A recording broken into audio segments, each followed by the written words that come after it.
Me friends and ఫ్యామిలీతో సరదాగా బయటకు వెళ్ళటానికి కారు లేదా అయితే వెంటనే ఈ నెంబర్కి కాల్ చేయండి.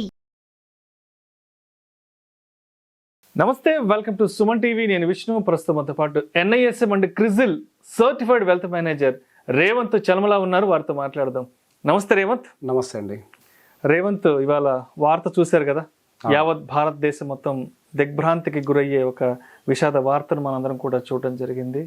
వారే భారతదేశ మాజీ ప్రధానమంత్రి, నవభారత నిర్మాణానికి పునాదులు వేసిన డాక్టర్ మన్మోహన్ సింగ్ గారు కన్నుమూశారు. సరిగ్గా 35-36 సంవత్సరాల క్రితం వారు తీసుకొచ్చిన ఆర్థిక సంస్కరణలు ఇవాళ భారతదేశాన్ని ప్రగతి పదంలో ముందుకు నడిపిస్తున్నాయి కదా. సో వారి గురించి మరిన్ని కొన్ని విషయాలు మనం ప్రేక్షకులకు షేర్ చేసుకుందాం రేవంత్. ఈరోజు మనం 5th లార్జెస్ట్ ఎకానమీ అని మాట్లాడుకుంటున్నాం. మరి కొన్ని సంవత్సరాల్లో 3rd లార్జెస్ట్ ఎకానమీగా కూడా మనం ఎదుగుతాము అని చెప్పేసి మనం మాట్లాడుకుంటూ ఉన్నాం. కానీ అసలు దీనికంటూ ఒక పునాది రాయి వేసింది అయితే మాత్రం మన్మోహన్ సింగ్ గారే.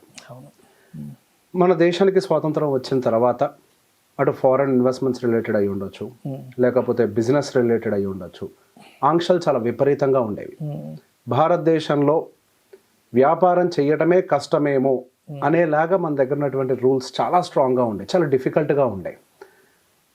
అట్లాంటి వాటిని అన్నిటినీ బ్రేక్ చేస్తూ ఇన్ఫ్యాక్ట్ విపరీతమైన క్రిటిసిజంని ఆ సమయంలో ఎదుర్కొన్న, వ్యతిరేకతని ఎదుర్కొన్నప్పటికీ 1991 సంవత్సరంలో దేశం పూర్తిగా మునిగిపోయే సిచ్యువేషన్లో ఉన్నప్పుడు ఆయనకున్నటువంటి తెలివితేటలతోటి దేశ ఆర్థిక అభివృద్ధికి ఒక పునాది రాయి వేసింది మన్మోహన్ సింగ్ గారు.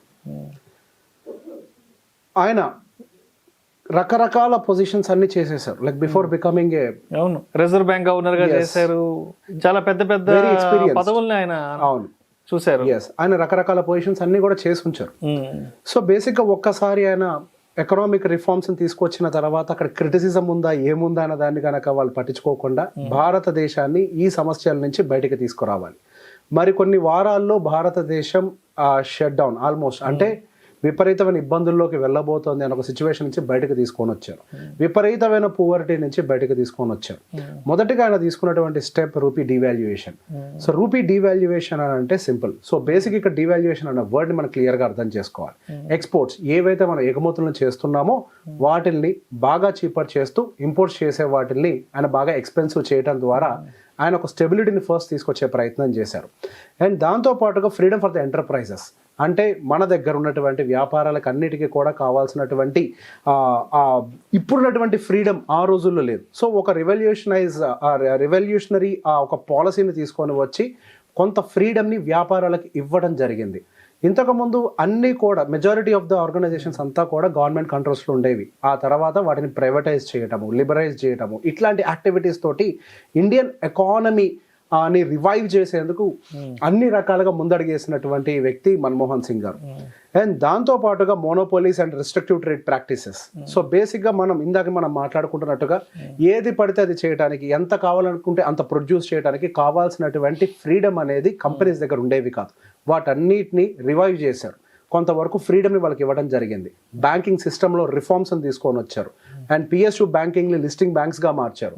ఒకప్పుడు మ్యూచువల్ ఫండ్స్ అనేవి కేవలం గవర్నమెంట్ కంట్రోల్లో మాత్రమే ఉండేవి.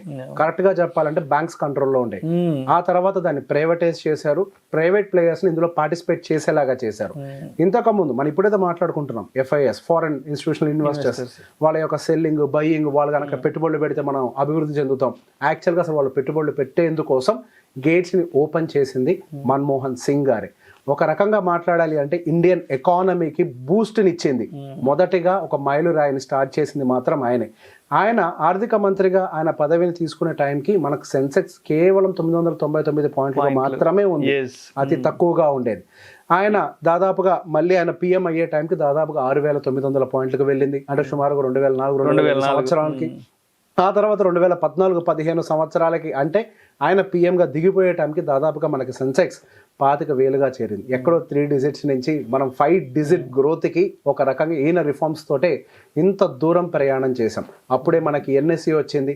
ఆయన తర్వాతే ఇప్పుడు సోకాళ్ళు మాట్లాడుకుంటున్నాం కదా, సెబీ చాలా స్ట్రిక్ట్గా ఉంటుంది, సెబీ ప్రతి ఒక్కరిని ఉక్కుపాదంతో మోపుతుంది, అన్నిటిని కంట్రోల్ చేస్తుంది. అంతటి పవర్ని అసలు సెబీకి ఇచ్చింది మన్మోహన్ సింగ్ గారు. అంతకు ముందు కూడా కంట్రోలింగ్ బాడీ ఉన్నప్పటికీ పూర్తి స్థాయి అధికారాలు లేక వాళ్ళు కొంతవరకు సైలెంట్గా ఉన్నటువంటి సిచ్యువేషన్. కానీ 1991 తర్వాత నుంచి ఈవెన్ సెబీని కూడా, అంటే ఇక్కడ ఉన్నటువంటి గవర్నమెంట్ బాడీస్ని కూడా చాలా స్ట్రాంగ్గా తీసుకొని ఒక అడుగును ముందరకు వేసిన వ్యక్తి డెఫినెట్గా మనకి మన్మోహన్ సింగ్ గారు. So I strongly believe, so Manmohan Singh గారు గనక ఆ రోజు ఆ అడుగు వెయ్యకపోయి ఉండుంటే 90వ దశకంలో ఉండుంటే ఈ రోజు మనకి సో కాల్డ్ ఇప్పుడు ఏదైతే ఈ కంఫర్ట్స్ మనం చూస్తున్నామో ఈ ఏ ఒక కంఫర్ట్ కూడా మనకి ఎఫోర్డబుల్ గా దొరికి ఉండేది కాదు. ఎటువంటి గేట్స్ కూడా ఇండియాకి ఓపెన్ అయ్యి ఉండేవి కాదు. మేబీ ఓపెన్ అయ్యి ఉండేవి కానీ చాలా కాలం గ్యాప్ తర్వాత జరుగుండేది. ఇప్పటికీ మాట్లాడుకుంటూ ఉంటాం దేశం వెనకబడ్డది మనం కంపేర్ టు అదర్ కంట్రీస్ అని చెప్పేసి. అట్లీస్ట్ ఆయన 1991లో ఆయన తీసుకున్నటువంటి ఆ మైల్ స్టోన్ స్టెప్ వల్ల ఈ రోజు మనకి ఆర్థికంగా మనం ఈ రోజు ఈ సిచ్యువేషన్స్ లో ఉన్నాం. లేకపోతే మన భారతదేశం ఈ ప్రపంచ పటంలోనే పేద దేశంగా మిగిలిపోయి కష్టాల్లో ఉండే వాళ్ళం. విపరీతమైన ఇన్ఫ్లేషన్, దాదాపుగా డబుల్ డిజిట్, ఎవరు తట్టుకోలేని పరిస్థితులు, వాటిని కంట్రోల్లోకి తేయకపోతే పేదవాడు బతికే పరిస్థితులు లేవు. పూర్తిగా డిప్రిషియేట్ అయిపోతూ ఉంది. ఇండియన్ రూపీకి అసలు వాల్యూ లేదు. ఎవరు పట్టించుకునే సిచ్యువేషన్స్, పెట్టుబడులు రాని పరిస్థితుల్లో ఉన్నాం. అటువంటి సిచ్యువేషన్స్ నుంచి ఈ రోజు ప్రపంచం అంతటా కూడా ఇన్వెస్ట్మెంట్ ఫస్ట్ ఎక్కడ పెట్టాలి అని అంటే ఇండియా అనే ఒక సిచ్యువేషన్కి. సో ఇక్కడ పాలిటిక్స్ అనేవి పక్కకు పెడితే డెఫినెట్గా ఆయన తీసుకున్నటువంటి ఒక స్టెప్ పార్టీలకు అతీతంగా ఒక వ్యక్తిగా ఆయనకున్నటువంటి తెలివితేటలతోటి మనకున్నటువంటి ఈ రోజు ఉన్నటువంటి స్ట్రాంగ్ బ్యాంకింగ్ సిస్టమ్. మనం బ్యాంకింగ్ సిస్టమ్ అనే దాని గురించి మాట్లాడితే ప్రపంచంలోనే మన ఇండియన్ బ్యాంకింగ్ సిస్టమ్ చాలా స్ట్రాంగెస్ట్ బ్యాంకింగ్ సిస్టమ్. ఎప్పుడు ప్రపంచ వ్యాప్తంగా ఎటువంటి క్రైసిస్ వచ్చినా కానీ చాలా సార్లు మన ఇండియన్ బ్యాంకింగ్ సిస్టమే మన ఇండియాని కాపాడింది. రేవంత్, మనం సరిగ్గా ఒక సంవత్సరం క్రితం అమెరికాలో బ్యాంకింగ్ సిస్టమ్ మొత్తం కొలాప్స్ అయింది. బట్ ఆ రోజు మన భారతదేశంలో బ్యాంకింగ్ సిస్టమ్ ఎక్కడ ఇంచి కూడా కదలలేదు. కనీసం ఆ విషయాన్ని కనీసం మన ఇండియన్ మార్కెట్స్ కన్సిడర్ కూడా చేయలేదు తెలుసా. అది కేవలం ఇప్పుడు ఒకటి మాత్రమే కాదు, 2007లో జరిగినటువంటి కొలాప్స్ లో కూడా ఇండియన్ బ్యాంకింగ్ సిస్టమ్ వల్లనే యుఎస్ లో విపరీతమైన సమస్యలు ఎదుర్కొన్నారు. కానీ ఇండియా స్టెబిలైజ్డ్ గా ఉండడానికి అక్కడ కొంత జరిగితే ఇక్కడ కూడా కొద్దిగా ఇంపాక్ట్ ఉందేమో, కానీ యాక్చువల్ గా ఇండియా స్టెబిలైజ్డ్ గా ఉండడానికి అక్కడ క్రియేట్ చేసినటువంటి స్ట్రాంగ్ రిఫార్మ్సే. ఇనీషియల్ గా ఒక మంచి పని చేసేటప్పుడు అవి కొత్తగా ఉంటాయి, వింతగా ఉంటాయి, క్రిటిసిజం కి గురవుతాయి. కానీ గోయింగ్ ఫర్దర్ ఈ రోజు మన ఇంత కంఫర్ట్ జోన్ లో ఉండగలగడానికి కారణం ప్రపంచమే ఒప్పుకునే విధంగా దాదాపుగా రెండు సార్లు కంటిన్యూస్ గా మన ఆర్బీఐ గవర్నర్ కి best president of the best governor of central banks అనే అవార్డు కంటిన్యూస్ గా 2 సార్లు వచ్చింది. సో బేసిక్ ఇటువంటి స్ట్రాంగ్ బ్యాంకింగ్ సిస్టమ్ ని, ఎకనామిక్ సిస్టమ్ ని ఎస్టాబ్లిష్ చేయడానికి పునాది రాయి వేసింది మాత్రం అన్డౌటెడ్లీ మన్మోహన్ సింగ్ గారే. 1991లో వారు తీసుకొచ్చిన ఆర్థిక సంస్కరణల కారణంగానే గత 35-36 సంవత్సరాల్లో భారతదేశం పారిశ్రామికంగా ఇంత పెద్ద అభివృద్ధిని మనం ఇక్కడ మూట కట్టుకున్నామంటే నిజంగా ఆ మహనీయుడి ఘనత అదంతా కూడా 100%.